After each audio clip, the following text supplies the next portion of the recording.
Welcome back to the channel. So you guys are obviously going to know I've played a lot of Division 2. I've put over 1,000 hours into the game. And I haven't played much recently at all. Pretty much since maybe the beginning to like mid-April. And the reason for that is because the developers just keep changing. Like they keep doing balancing changes and stuff. And I've had quite a few people actually come to me and say, well, what's next? Like, what can we play instead of Division 2? Like, because there are a lot of players that are just as frustrated as me. And there's one game that I've been talking about, and very recently, you'll see it says May the 28th was the upload date for this video. There is a game called Outriders, which is releasing in September. It looks good. It looks as though it could, like, more than likely it's going to take over, but not even take over. Like, this game basically looks like Division 2, Destiny, and Anthem had a baby. Division 2 for the cover-based sort of like shooter gameplay, and all of the loot and stuff is combined between the three. Destiny for how the inventory interface looks and some of the like weird powers you can get, and then Anthem because when you play as a storm you have elements.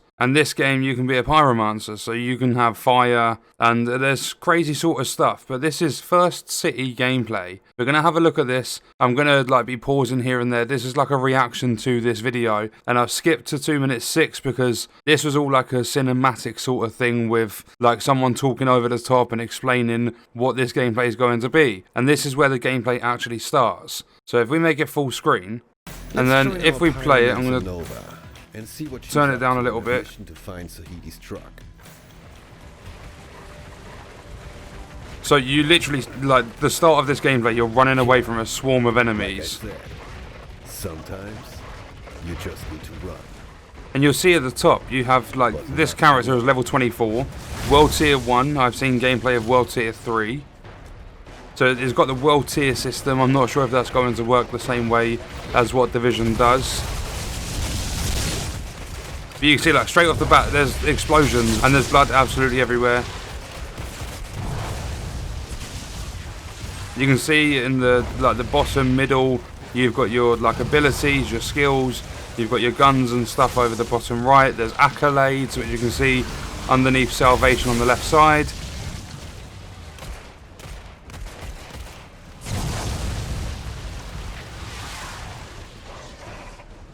These enemies look a little bit weird as well. Look at that, you literally just freeze them in place. You burn them, like basically cremate them.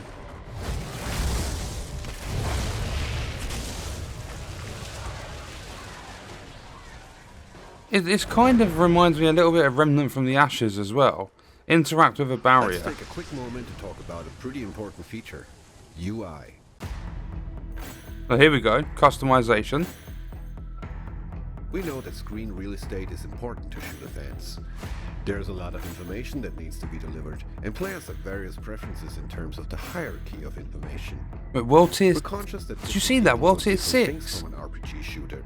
Some people like seeing everything, from damage numbers, quest trackers to life bars and more. While others might want a more pure shooter experience. Everyone falls in different places on that spectrum. So we made sure to include options to customize your UI experience however you like. Let's see if I can clear up my screen a little. I really want to take in the view today, so I'm changing my HUD to a more minimal shooter style UI. Let's return to our Pyromancer Nova now. She made good progress through the ruins of First City and is now heading towards a giant drawbridge. It was a little bit weird how that first mag didn't actually explode those barrels. Comes in different shapes and sizes. Massive, like, wall of flames. Acid. Was that acid? There's like spitters in the background.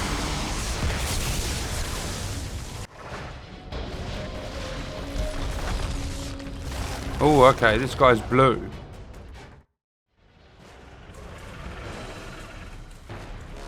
I'm guessing this is some sort of a boss. There's a lot of customization that you can do with the HUD. You can turn a load of panels off.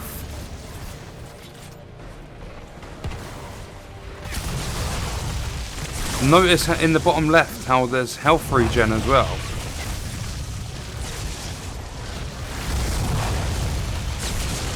believe that might be some sort of a life steal. So when you hit the enemies, you regain health. For a 547 out of 1134. It might be based on a kill. Oh, that's some big hits. Hadouken! I love it. Oh, okay, that looked a little bit on the easy side. Let's take a moment to talk about dynamic difficulty settings in Outriders. Picked up ammo and leather. Outriders has a flexible difficulty system called World Tiers that allows you to fine-tune your difficulty setting at your leisure. This means that the game will organically find the right challenging difficulty for you. Even if you're a skilled and maxed out player, absolutely Look at that. through the battlefield with fully optimized gear. 6100 HP. That you can make Outriders either a just here for the story game or a true hell on Enoch experience. It is totally up to you. Generally speaking, higher world tiers are more difficult as they increase enemy stats such as damage, armor, health, and enemy level. However, you will also gain more rewards, There you go. better loot drops, and unlock more accolades. A brief look at the loot and how like that whole screen looks a little bit Destiny. When you eventually get up to the higher world tiers, you will get to a point where you will need to optimize your gear and build accordingly in order to continue to progress. Yes, sign me up for Let's pull up the building. world tier menu here and have a closer look. As you can see, world tiers can be manually adjusted on the fly, depending on how you're currently doing. You can just change the world tier. Combat towards unlocking the next world tier, should you be playing on the highest world tier possible for your character. Legendary drop rate 150%, I noticed. Hold up, we gotta go back. I'm sorry, I'm interrupting all the talk. Look at this here. Legendary drop rate 150%, chance for higher rarity 105%, +1 level to dropped items. And a permanent unlock is a wearable item level cap +1, enemy level +1. So reward for unlocking is a rare gear weapon. Jesus, and wait, hold up, there's 15 world tiers. You've got story, easy, normal, 4, 5, 6, and you'll see this says out of 15. There's going to be 15. Hurry up and release. Like, why can't September get hit quicker? This actually looks amazing. Your character. This experience is separate from the character level, but is accumulated much in the same way. Promoted to World Tier Experience 4. in quests doesn't contribute to World Tier experience, but quest combat does. Where is he? Inside the bunker up the hill. Here's the kicker though. Whenever you die, you will lose a percentage of World Tier advancement. Ooh. This prevents you from accidentally stepping up to even more difficult World Tiers should you be struggling on the current one. You really need to earn your spurs here. So you actually need to be Newly good unlocked enough world with tiers your will also build. reward you with either a resource or a new Hold up. rare, epic, or Hold up, legendary go to weapon. 15, go to And 15. in some Jesus, look at that! It's called Madness. Enemy level +12, legendary drop rate 800%, chance for higher rarity 250%, +12 levels to the dropped items, wearable item level cap +12, legendary gear weapon, resource pack titanium. So you get epics for 13 and 14, 15 gives you a legendary. Jesus.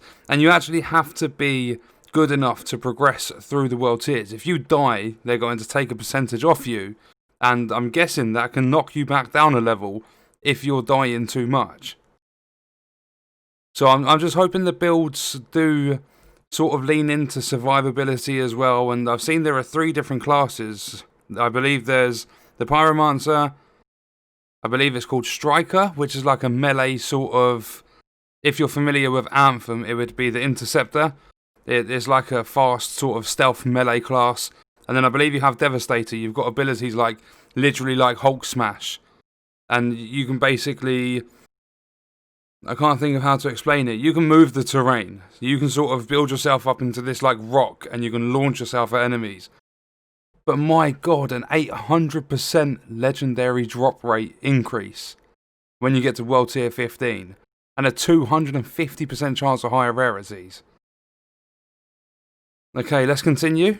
cases, both. Higher world tiers will enable Here, you to drop let's pause here. So if I go back to... loot to drop. Oh, hold up, there we go. So at the top, we can't really see. If I move my mouse, is it going to take that away? Oh, come on. Right, it's not going to move that, but you can see quest map, inventory, skills, class, accolades. Firepower 557, anomaly power 401. You can see primary weapons, so they're basically based on a gear score. But you have, like, they vary. Like, I'm guessing that's primary, secondary, and then pistol. You got a 375 in there, 425 there. You've even got a health armor rating. So it feels like this screen here feels very Destiny-like. You got different resources down here. And then you can sort it by your rarity, you got your stats. You can compare things. You can actually mark for dismantling, so there's like a mass dismantle feature. Drop that is actually of a higher level than the player themselves. This starts at World Tier 4 and scales till World Tier 15. That's insane. At the same time, playing on these same world tiers will allow the player to wear gear that is higher than their level while they are in that world tier. One final note on difficulty. The difficulty of the game and enemies will also be impacted by the amount of players in the game. This will ensure that the game remains challenging while playing in groups with friends, but it isn't punishing to the point of not being fun when playing solo. For now, things were a little on the easy side for us back there, so let's crank things up a gear. Thanks, Lucy. Nova likes her enemies tough, so yeah, bring it on. One of the things we've been super mindful of during development is how all that background and exposition is delivered. Okay, I needed to pause again there. I believe the max group size on this game is going to be 3 players. And the way they've said, like, depending on the amount of players is how difficult the game's going to be. I really, really hope they get that scaling down to a T. Because it's so frustrating going into a game like this, and you have something like it happened with Division 2. You have something, so you go in solo and that's okay. You go in 2-player and it's ridiculous. You go in 3-player and it seems to be easier than 2-player. Like there's a lot of balancing that needs to be done, and I hope this game gets it right, at least like for the most part. I'm not saying make it perfect. I'm not expecting this to be a 10 out of 10, but I would like to see it done properly and executed well. And let's carry on. I know that one of the pains of this genre is having to work to consume story. We don't want our lore to be a chore or an obstacle to immersion. So we've ensured that everything is on the disc and in the game itself. While exploration and talking to NPCs will deliver additional context and background, bios, backstories and lore are unlocked as you play, and can then be pulled from the menu at any time. So, say for example you want to learn about the first city and the initial colonization of Enoch. You can check it out right here. Okay. The next section will be pretty tough. So ask my friend and community manager Robbie to tag along for a little co-op action. Oh, here we go. He's sporting a badass Trickster. In a Trickster, complete that's the one. gear set. Now let's do some real damage. We have a truck to find. And not only that, I've heard there's not a single microtransaction in this game. Oh, look at it!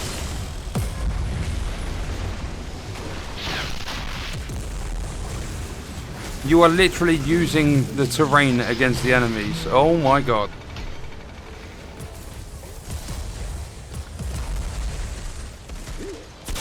It doesn't look too focused on the gunplay. I mean, it might do for a different character class, but this one is more based on your skills. And the cooldowns look very, very short, which is good.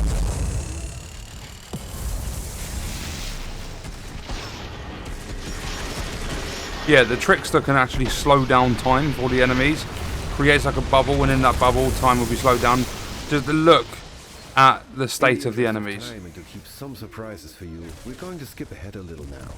Let's join the final minutes of the brutal finale against the portal-wielding captain.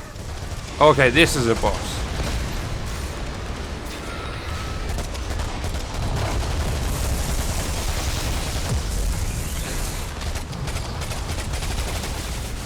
I don't know if the characters are too overpowered for the world tier, but that boss seems to be going down very, very easily. I don't know if the game's going to focus on weak points. He's dead. And there we have it. Oh, there's loot. Captain left us a nice piece of armor.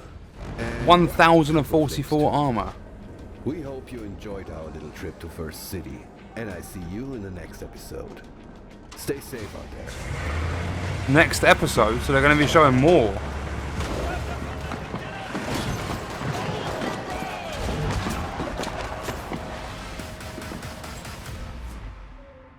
This game, literally, it releases within the next 4 months. I can't remember which date it is in September, but it looks insane. Like the gameplay, the functions, the different classes, the inventory, the world tiers. Like that's the thing that's got me. 15 world tiers with an 800% legendary drop rate and a 250% chance of higher rarity. And wasn't it something like you get like a wearable item cap of plus 12? So say it caps out at level 100, you're going to be able to have like 112 gear, if that's possible. But yeah, that was a look at the First City gameplay for Outriders, and I can't wait to get my hands on this game. I'm hoping there's some sort of like a beta or an online tech test or something, so that I can actually get hands on and play this. But it looks fantastic. I cannot wait to try it. So it might actually be the game that puts Division 2 back on the shelves. We don't know.